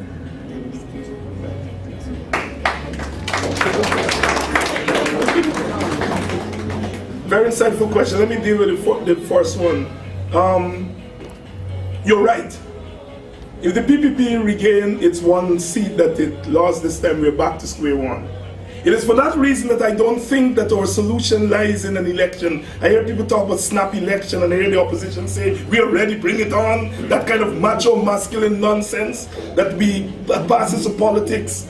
Really, what we need to do with the opening that we got from 2011 is to ensure that we do not go back to another election under the same rules. Because if we go back to an election under the same rules, either the PPP regains its majority, or the combined opposition gets a majority and then begins to behave like the PPP. Right? That is no solution. I think we've got to move towards a political solution whereby we use the parliament to bring about constitutional reform to ensure that we no longer have a government that dominates people, that we have a government that is inclusive and that opens up the way for a kind of relationship with the masses of people. So that's my thing. I'm not even thinking about election, because elections have not solved anything. We've had many of them since 1953. They have not solved anything. In fact, every time we go to them, we come out of them worse than we went in. Okay? And your second question, Rodney was very clear about the decentralization of power. Local government power, governance in the communities. He was very, very, very, very big on that. And diluting the power of the executive branch. I think that's a major task that is before us. And the document put out by the WPA, which Walter Rodney personally worked on, the Government of National Unity and Reconstruction, spelled out some of the moves that Rodney would have made towards a democratization of the structures of government in this country. So you're correct that we've got to remove this thing of executive tyranny. That's what we have. What we have in Guyana is executive tyranny. Look at the PPP. it has lost legislative power. It has 49% of the popular vote, but it has 100% of executive power, and it uses that power in order to try to beat people into submission. So we've got to look at that. I'm very worried because I think currently civil society, or most of Guyanese, we're becoming emasculated. And I say that to say because after the last elections, I think Guyanese, irrespective of which of the political party one voted for, felt in power because I think people supporters were happy that we see their party be checked because of the rampant corruption to the point that it could be corrupt. And I think AP and UPNC, etc., supporters were somewhat in power because of being raped for the last 20 years. So finally, I believe they thought they had the voice. I say had because, you moving around town, you say, yeah, we got it locked now. I was in Linden after the parliamentary debate when they were talking about the imposition of the tariffs. When the whole town was shut down, I worked with the Lindeners from Wilson to Mackenzie, and I felt like a Lindender for that day. But when there was a somersault on Thursday, after the protest on Wednesday, I felt infuriated like the Lindeners. And then, of course, we had to go back here on Friday. Dr. Ryan was there along with Mr. Bridges and some others. And they demanded accountability where before one is part of any deliberation, they must be involved in any discussion that affects their well-being. And your point in relation to who's in Linden right now is very funny because on the 1st of July, they got to pay the tariff and nobody's here to represent them. Why I say we are being emasculated is because we are at a point where the people demanded to be engaged. They felt empowered that they were engaged because of this new reality of one, but somewhat now, we have dropped the ball. So my question is, we are part of there is a partnership of the WPA and the PNC, right? The spirit of Rodney and Burnham, two intellectual giants that I believe were very engaging with the people. What do the AP and you needs to do? Because we're speaking of Rodney, we're speaking of his party and the PNC, and the question of how the partnership has been going because of these two parties, to imbue the spirit of these two intellectual giants so that the people could, so that those representatives in Parliament can move the so-called revolution in the legislature to the streets, to the point that the people that demanded to be part of change are respected to the point that they feel change, right? Myself and the young people, when we became part of that process, is because we were contented that we were seeing something happening. But the sad part, occasionally, is that when we look back, we ain't see nobody. You understand me? We're the ones leading, yes, no problem. We got a problem with that, but don't forget at the end of the day, we're not only talking debates on the streets, we're talking debates that occur behind closed doors. And it means that we must have a space there too. We're not saying we have to be at the table. We're saying that when it comes to the discussions, let our voice be reflected to the point that we were consulted before. And I think it is very challenging now that after 6 months, I think somewhat Guyanese, as much as we appreciate what has happened and we're part of the political dialogue and aware of the discussions, we're just observing now. When I think 6 months ago, we felt that we were part of the process, we were walking the streets, and I'm thinking we walk the streets every day, right? But people are seeing things happening.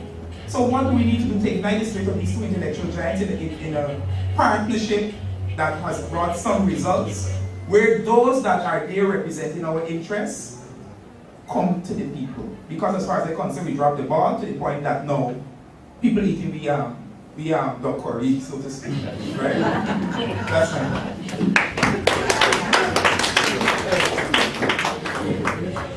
We'll take one. Brilliant presentation. I think it captured the essence of part of our problem and not part of any circle. You understand why we know about the solutions and the way forward. Even as we reflected last night as we were talking about the fact that some things were, something was wrong with this project. We all had our moments of euphoria after November 28th, and we thought that this was going to be, there was going to be a quick fix. 6 months later, we know there's no quick fix. But more fundamentally, I think that the events of the last 6 months have demonstrated that the parliamentary process, even as we have come to understand it much better in terms of its real limitations, will not deliver for us in the time frames that I think are available to us. By itself,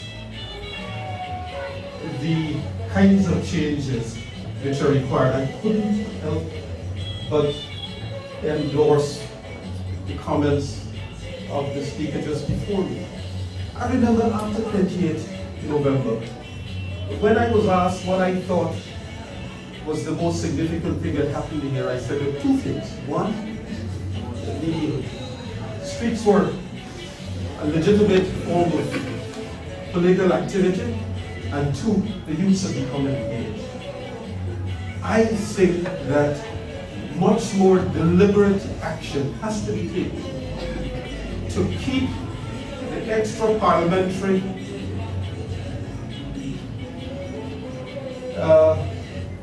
actions in the forefront of what has to happen in the next 6 months.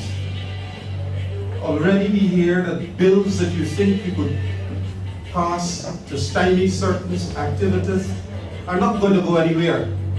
There is no way ultimately taken to the end game are we going to have any such thing as, it's not plurality anymore, but it's a supermajority, 60+%. The PPP has engaged everyone else in this matter right now. I think that it is rather silly to say, and though I'll be the first to say, like you said yourself, that the parliamentary thing is useful, but I am afraid, much like Jermaine said just now, that we are substituting this as the only game in town. It's not going to deliver for us anything. I just leave it at that for the moment. Pass forward to Charlie. Okay. I just want to say that I also think we are glossing over how much damage has been done in this regime on the psyche of black people. I mean, you hear some things, the self-esteem of the African person in this country is unbelievable in a backward place. I teach, so I know how children think about themselves. I teach at the tertiary level, and young Africans have no concept of what it is to be an African. And that cannot be said about the Indians. The damage, a great deal of damage has been done, and we are not addressing it. So we can't talk about unity unless we deal with that healing.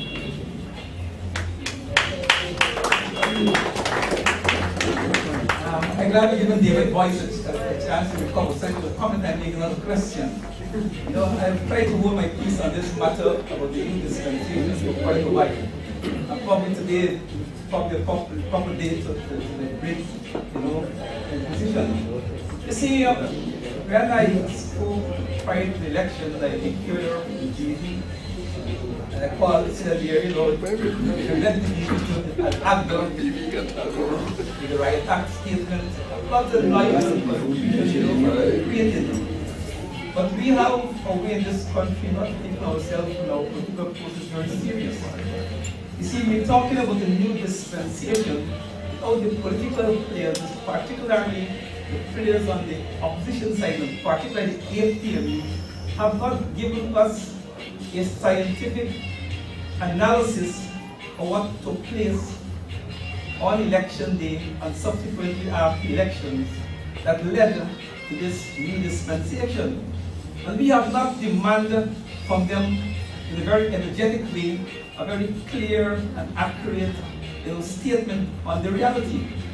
My own personal judgment, you know, is that what we're calling a new dispensation is really a compromise. The one-seat majority does not reflect the will of the Guyanese people. what we have there is a political fix. The PPP was able to bully the AFPMU and the AFC in accepting a rig elections. And we had a political fix to make the system work. And we cannot expect, if political people who have power are able to enforce their will upon the opposition in the country at a critical point in time in the decisive elections, when the opposition brought against the government what I believe is the most potent political combination, military and civilian combination against the PPP. And the PPP panicked, but at the end of the day they were able to bully their way through and rig a majority. And if the oppositional leaders at that critical point where everything was at stake couldn't fight to make sure that the PPP did not be the beneficiary of a rigged election in 2011, I am not convinced that those leaders, now that the PPP is entrenched, will be able to fight. As David said, he believes we probably missed the boat. I think we missed the boat.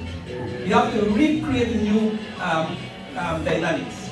I think we are in a situation of political treachery, a fix, and a massive deception to the Guyanese people, and we're trying to build something out of political deception. And I'm saying, unless as a nation we face these realities, unless the opposition has rejected those results as an adequate basis for the continuity of government and seek a political crisis, if they have done that, I think today Guyana would be a better place, and the PPP, even if we had conceded to them after a struggle, the executive, they would have known the context in which we conceived of it. They were under great duress, and they will be different. As far as the PPP is concerned, you bring your strongest alignment of force against me.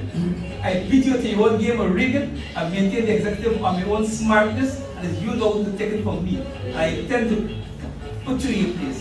So I'm not hopeful. We are digging down rough waters, and opposition leadership have to take full responsibility for this crisis that is in the country. Thank you. Good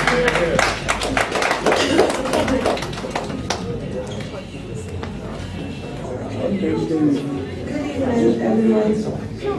I've lived in New York and I've lived in my own country. I've been back now in my country now after 40 years. I've never seen anything like this ever in my life before. And I think the reason why man just said a couple of minutes ago is because there's a lot of real estate going up, and they could not afford to not lose the elections, and they could not afford to let you think that you would get in. Because once real estate property has not been finished developed, which a lot of it wasn't finished developed, but within the past 6 months, we've seen a lot of buildings, a lot of skyscrapers, And Guyanese people are very smart, I know that. So I wonder to myself, how come no one is addressing that issue? SOS. Are there any other burning questions or comments before There's a hand back there. David? Sorry, I'll pass over.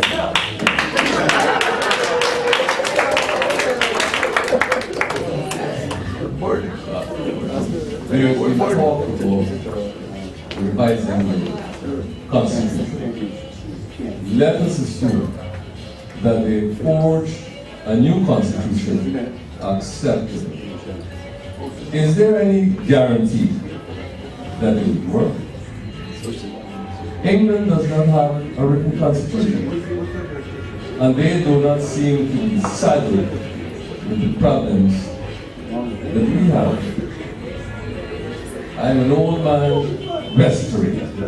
Is there anything you can say to me that will give you some hope? I share a lot of the sentiments, if not all of the sentiments expressed by members of the audience, and they're parliamentarians here. I wouldn't point them out as I don't want to get them in trouble. But I hope they've taken very seriously some of the points that are raised here. What would I suggest? I have to borrow from Rodney that we have to reach for the power of the people. I think whenever we are faced with these circumstances, there are limitations. Politicians, by their very nature, have limitations. And so therefore, it's about the rest of us in the society organizing ourselves and beginning to make demands on the system. I think this is a start, and we should have more of these things where we come together and we discuss, we talk about our problems and have a discourse about them and begin to mobilize among ourselves. Because one of the lessons Rodney taught us is you can't depend on politicians. You can't depend on them at all. In any case, I've never known a revolution that was made in Parliament. All right?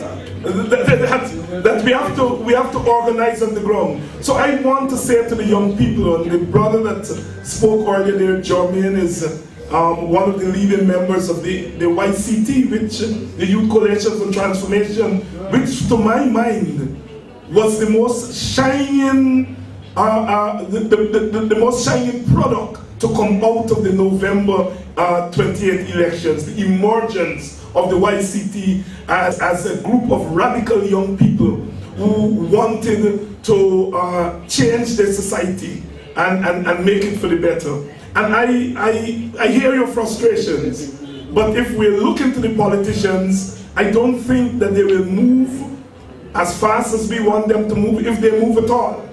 And so therefore, we've got to organize ourselves, we've got to meet, we have to begin to have conversations, and we have to begin to take back our right to protest. I feel very, very strongly of the right to protest. As a Rodneyite, I feel very strongly. I see protests not as some kind of side dish. I see protests as being an integral part of governance, in the sense that protests must mean that as you're going through the process of making your views known and demanding of the system, you're creating your own confidence and your own personality and your own institutions through protest.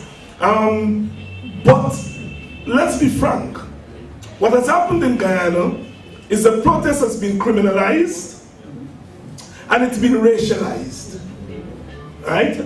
The black people are seen as the ones who are protesting, and as one Indian rights leader of this country said, that given black people experience in slavery, they reach for violence easily.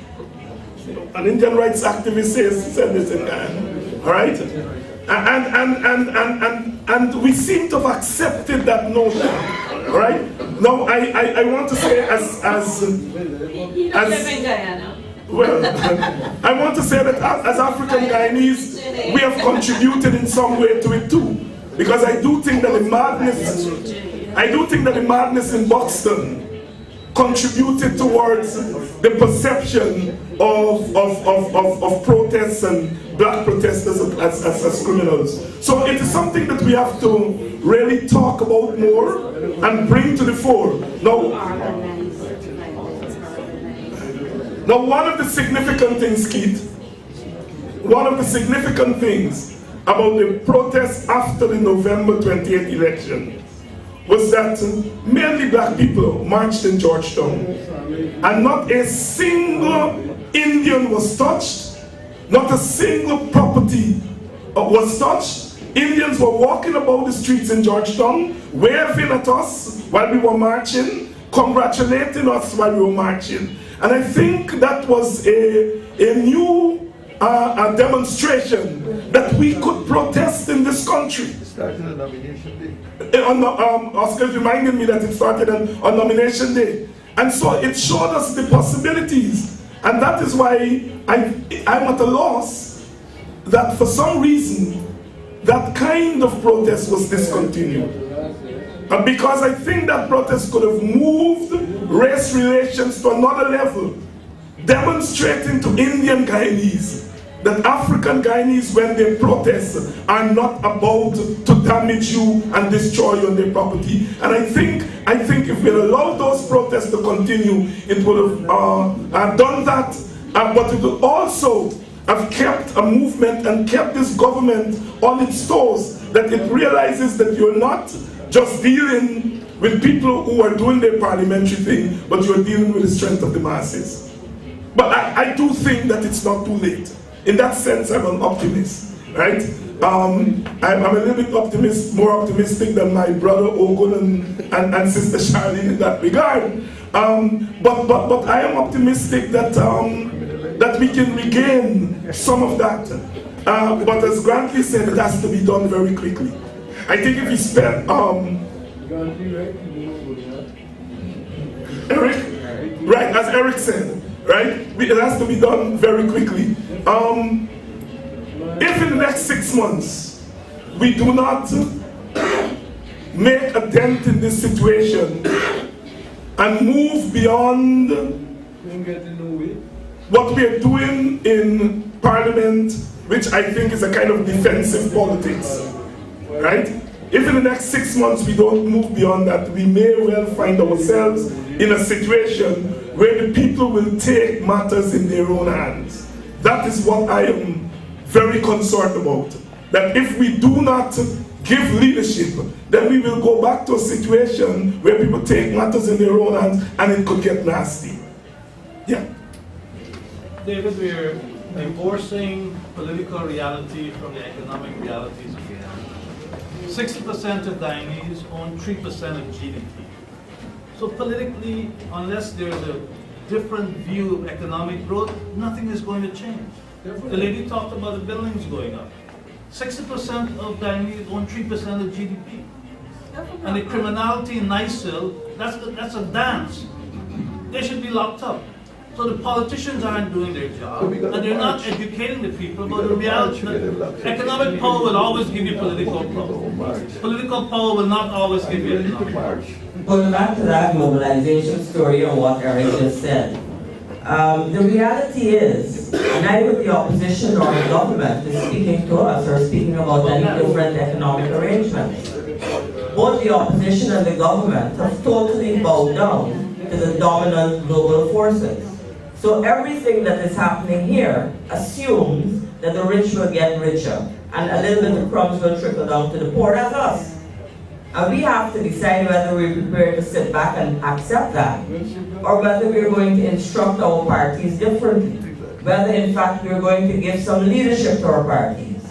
Going back to where I started, the point is, we can't sit back and have an annual gaffe commemorating Walter Rodney and saying what a great guy he was and how many good ideas he was. If tomorrow we basically wake up, eat, go to work, busy, go back home. You know where Rodney House is, it's in New Garden Street. You know where the leader of the opposition office is, it's on Hatfield Street. I believe the AFC is somewhere in Campbellville.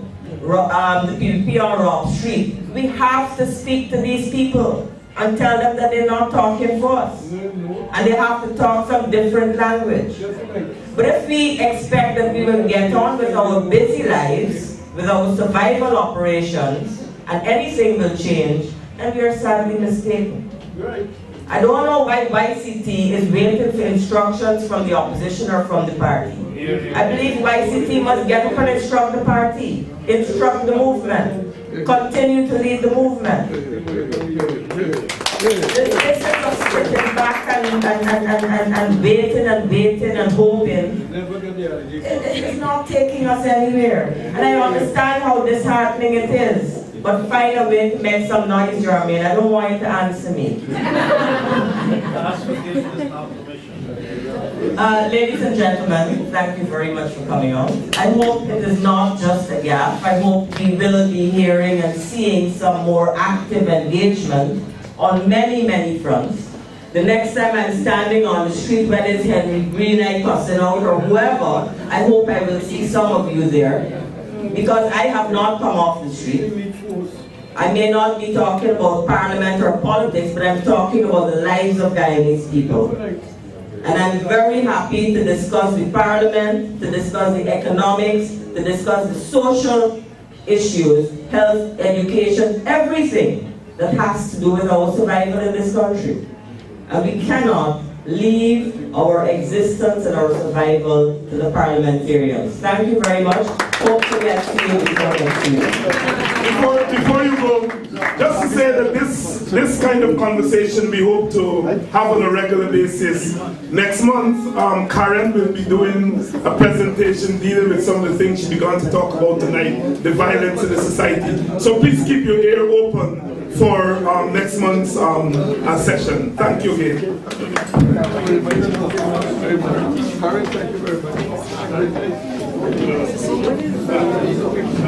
much.